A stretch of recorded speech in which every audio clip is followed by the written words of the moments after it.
Hello everyone and welcome back to a brand new episode of NASCAR Heat 3 Career Mode. Today we have Hailie Deegan's truck race in Texas, so we'll see how that went, and we have our cup race in Michigan coming off of a strong run in Pocono that ended short with a incident with Brad Keselowski, and then that completely destroyed our finishing position. But as we came to the truck race with Hailie Deegan, she qualified P15, so obviously our truck equipment is certainly improving, and basically throughout the rest of this race she continued to just work her way up and throughout the field to eventually where she was able to get into a top 10 position as Grant Enfinger did lead the field to green. You see Hailie was able to get up to P8, now working on the inside of the 24 for P7, so she was doing a really solid job throughout the most of this race as she continued to work her way up to a top 5 position, even now behind Johnny Sauter and Grant Enfinger in the 4 of Todd Gilliland, and basically kind of stayed around this area for the rest of this race. And she did a really solid job as we come to just the white flag in this race. She actually got up to battling for third in this race on the last lap, but fell back to fourth as we went into turns 3 as Enfinger got past her. As Friesen looks on the inside as we come into turn 4, though, she was able to hold on to the position as we approached the line. Your winner is Matt Crafton, and Hailie Deegan gets a career best finish of P4 in Texas. A very solid result for her in her rookie season, and this is certainly going to help us when it comes to trying to make the playoffs. Hopefully more finishes like this can propel herself up the point standings, as this one did get her up to P16 in the point standings, so slowly closing in on a possible playoff position. But now, you see, she brought in quite a bit of money to the team, over $200,000, not a lot of fans gained, but now it's time for our chance at a maybe cup victory when it comes to my race in Michigan, a track that is very similar to Auto Club, and in Auto Club we finished in second, so hopefully we can finish one position better kind of at the sister track this time around. As you see the point standings for Hailie Deegan at the end of the truck races. Sauter, he does lead the overall standings at the moment after a handful of races in the season, but now it's time to get going in Michigan with a chance, hopefully, at a victory this time around. As we come to qualifying, we made it to the second session, so obviously in the top 24 guaranteed. As we come across the line, we could only do a 37.458, which wasn't a very good lap, and I went into turn 1 thinking I was going to try another lap, but I just did not like the entrance I had to the corner, and then I decided we're just going to bail on the lap and qualify P17 for Michigan. The stars of NASCAR thunder into Michigan International Speedway for today's running of the Firekeepers Casino 400. This D-shaped 2-mile oval is nestled in the tranquil and scenic Irish Hills area of southeastern Michigan. However, this locale will be anything but tranquil today, as this sprawling landscape plays host to the best race car drivers in the world. Michigan is fast. In fact, the track is the fastest track on the schedule, with speeds often reaching more than 200 miles per hour.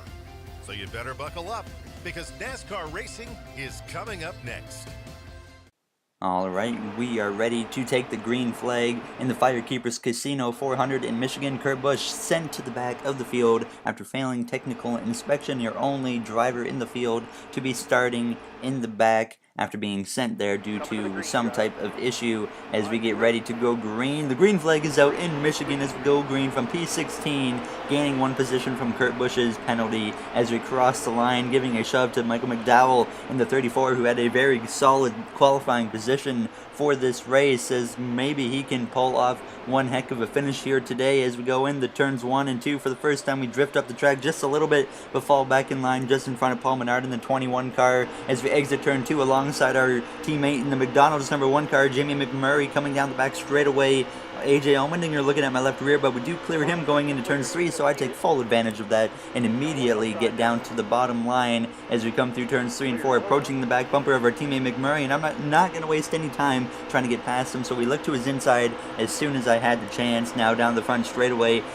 pulling ahead of the 1 car. Now alongside the 48 of Johnson, we force a 3 wide under McDowell and Chase Elliott, and the 9 cars go into turns 1, gaining a few positions on the opening lap here from 16th to 13th in the opening lap in Michigan as we exit turn 2 behind the 43 of Bubba Wallace in the quick and close Camaro as we look to his inside down the back straightaway, trying to gain another position as we approach the back bumper of Alex Bowman, who kind of slows up in the center of the corner, and we get into the back of him and now get a little bit loose, but we hang on to the car without any issues as we exit the corner and trying to get the pole now down the straightaway as we did get past him, now working behind Eric Almirola for P10, who's battling alongside Ryan Blaney in the 12 as we push Almirola down the straightaway to edge out the 12 into turn 1. Easily clear of Ryan Blaney as we go into turns 1 as he drifts back and he tries to get to my outside, but he is unsuccessful at that attempt as we come out of turn 2 with a little bit of help from Ricky Stenhouse Jr. with the draft as we look to the inside now of Eric Almirola down the back straightaway, trying to get P9 from him as we go into turns 3. Side by side into the corner, and we get a little bit loose, and that shows me at the track, and that's going to help Almirola as he is able to stick on my outside as we exit turn 4, and he's going to side draft me just a little bit to maintain his position with me so I don't pull away as we cross the line side by side, still battling for P9. So Almirola certainly giving me a bit of a hard time as we make a little bit of contact going into turns 1, but we do hang on to the car as he's just not letting go of the position as Jimmy Johnson joins the party now, trying to get into a top 10 position as Almirola continues to battle down the straightaway going into turns 3. Hopefully we can clear him this time as we're pretty much even as we go into the entrance of the corner, but with help from the 48 we do get clear of the 10 of Almirola as we get onto the apron in just a little bit, but we're okay. And now we worked our way up to P9 finally in front of Almirola as we come to lap 9 in this race. You see myself and Jimmy Johnson drove away from those guys as Johnson's just been right on my back bumper for the majority of this stage as we try to reel in the 17 of Ricky Stenhouse Jr. and we were slowly reeling him in as we come now. You see lap 10, his car just getting a little bit bigger each and every lap as we close in on the end of the stage, coming to 4 to go, and we just slowly closed in but could not quite get to him as we hit 2 laps to go in stage 1 now, just even closer but just not close enough.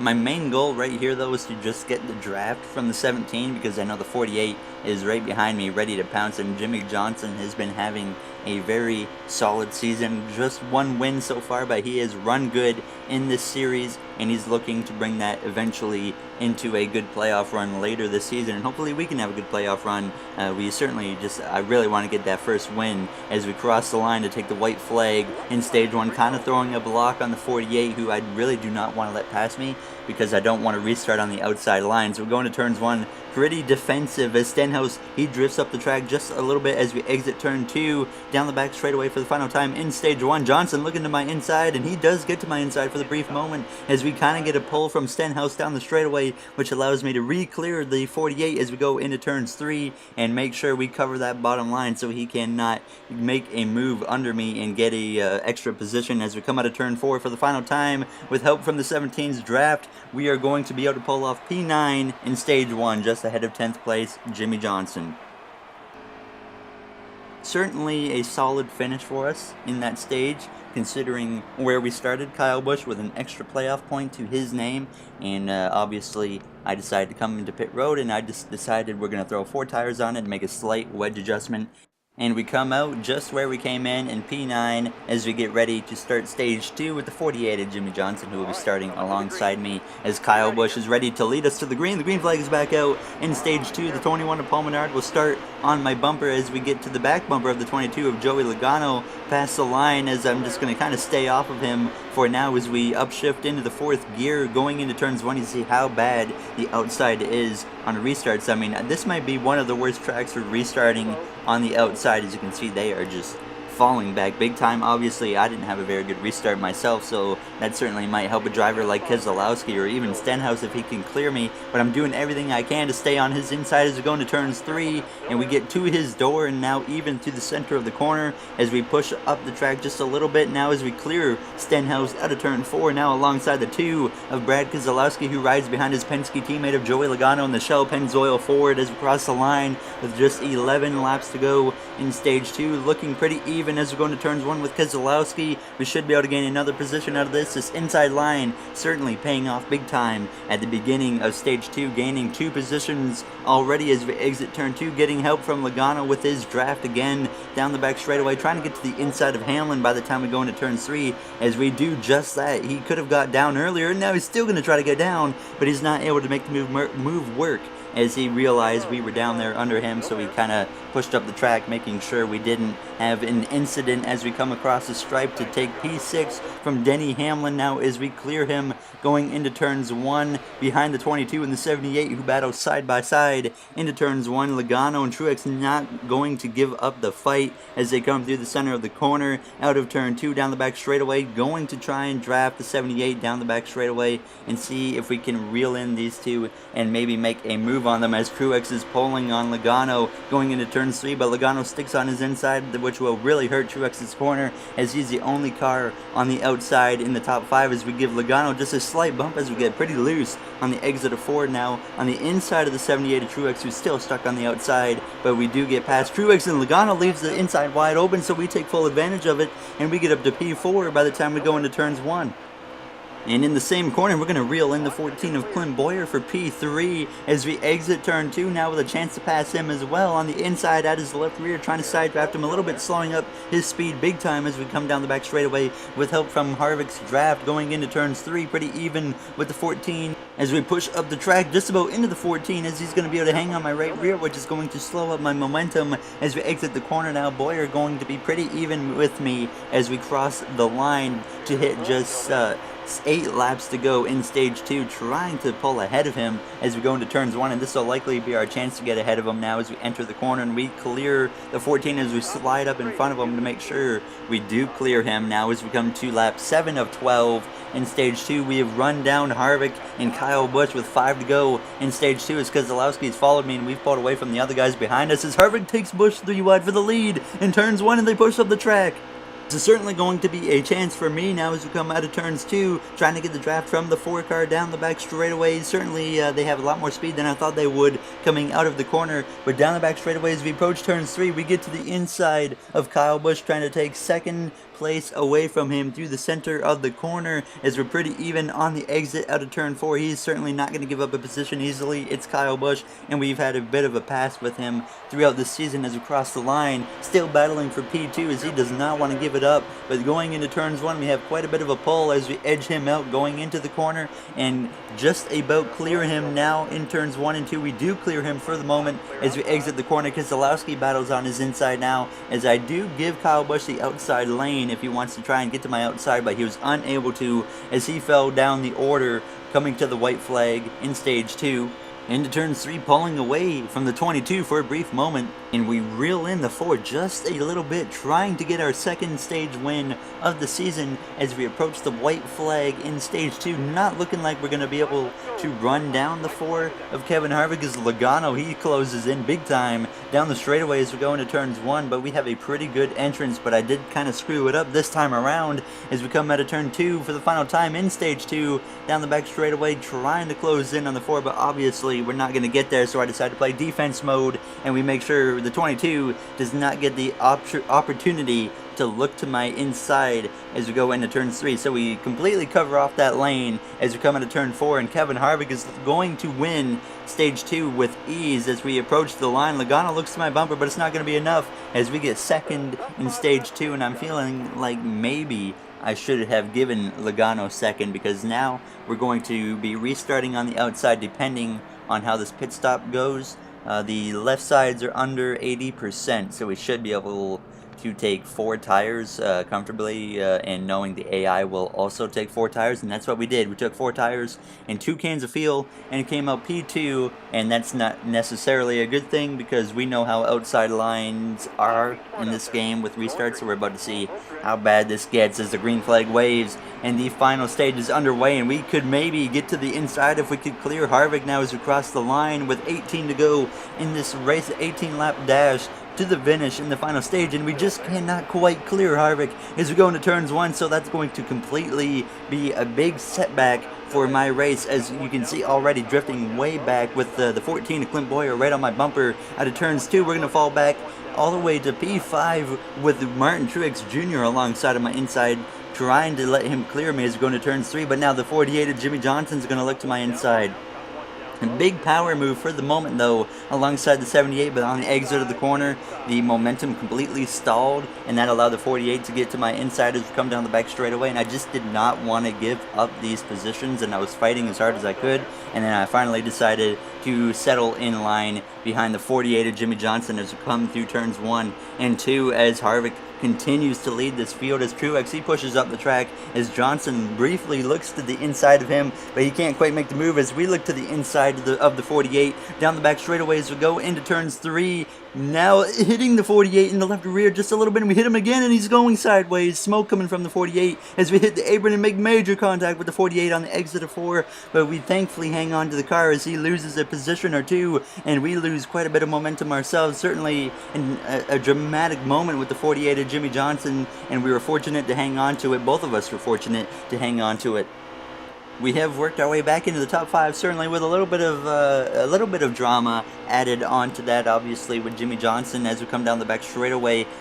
We got to gain a good 4 to 5 tenths on these guys, and we did just that as we come to lap 38. We ran down the 78 and the 18 and the 22 and the 4 of Kevin Harvick as we come into turns 1 now, joining the pack with Clint Boyer looking behind me. He's certainly got a fast car as Truex drifts up the track along with Kyle Busch and Logano. They all went up the track, and we get to the inside of the 78 of Truex down the back straightaway. We're going to try and side draft him, but I didn't even have the chance to do it because he cleared me so quick down the straightaway. As we go into turn 3, he's still running the outside line, which gives me another opportunity to get to his inside, but this time a lot more momentum as we come into turn 4 and just about clear him as I decide we're going to give the 22 of Logano a shove down the straightaway, and we do clear Truex as he falls in line behind me as we are now blowing past 18 of Kyle Busch as we go into turns 1.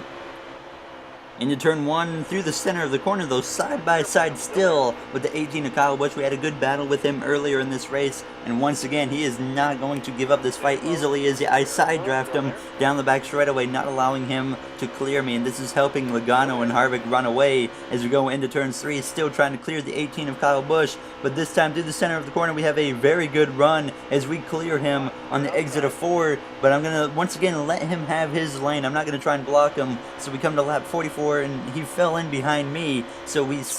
pretty much comfortably sat in P3 for those last few laps now as Busch looks to my inside, just not quite able to make the move yet. And I was really hoping everyone would just settle in line so we could comfortably just ride in the line trying to catch the 22 and the 4 of Harvick. As we come to lap 45, we did close the gap on Logano, pretty much about 3 tenths behind him as we come out of turn 2, using his draft the best we can down the back straightaway, just trying to reel him in as Kyle Busch loses a little bit of ground as we come into turns 3.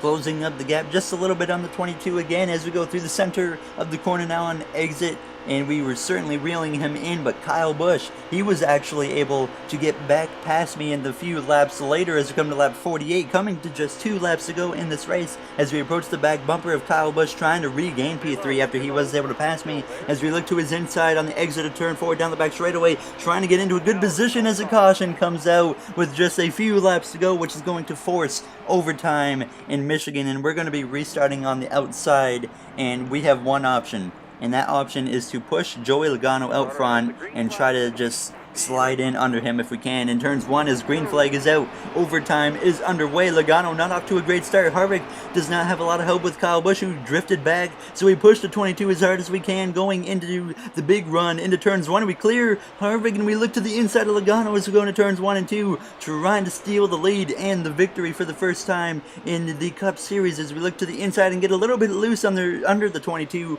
of Logano, and that's going to completely destroy our momentum for the moment with a lot of the draft though, and we're going to have to really be on that 22's bumper going into turn 3 next time by as we come into turn 3 with Truex on the outside through the center of the corner. We clear him for the moment as we exit turn 4, closing in on the 22 as Truex once again looks to my outside, and I decide he can have it as we take the white flag, still slowly closing the gap to the 22 as we come into turns 1 and 2 for the final time in this race. pretty much just a car length behind him through the center of the corner with a big chance, as he is certainly slower on the exit of the corner. Now with about 1 car length still though between us as we come down the back straightaway one final time. Behind us it's 3 wide between Harvick, Truex, and Busch. As we come into turn 3 for the final time, we're gonna have to send it in pretty deep as we try to get to the back of the 22, and it's not gonna happen for the moment as he gets a better center of the corner as we try to close that gap, but we just can't do it as we exit turn 4. A huge chance on the last restart, but we can't pull it off as Logano wins in Michigan, and we finish second once again at the 2-mile track. A very unfortunate finish for me. I really wanted that victory. We were so close. We had a huge chance on that restart, and we just couldn't pull it off. If I could have maybe stayed alongside the 22 on the exit of turn 2 on that restart, it could have been a completely different finish, because we could have certainly used the side draft to our advantage, but unfortunately it was not meant to be this time around. So hopefully maybe in the road course in Sonoma we can pull something off. We'll see how that goes when we get to there, but that'll be an interesting one, we know that. But Logano, I believe that was his second win of the season, obviously adding another 5 at least playoff points to his name in the standings now as AJ Allmendinger. He really likes racing with me. But we'll get ready to check the point standings out, as next episode we're going to have the Truck Series race for Hailie Deegan in Iowa, and then obviously the Cup race in Sonoma, and there's our 2 team contacts so far, and we need to get a win just to get into the top 10 in points, just so we can get a 5-star team offer. But here's the point standings, and that'll do it for this episode. And if you guys enjoyed, make sure to like, comment, subscribe. Those would all help greatly, and I would be very appreciative if you did that. And I will see you guys in the next episode. Thank you for watching, everybody, and I will see you guys next time. Take care.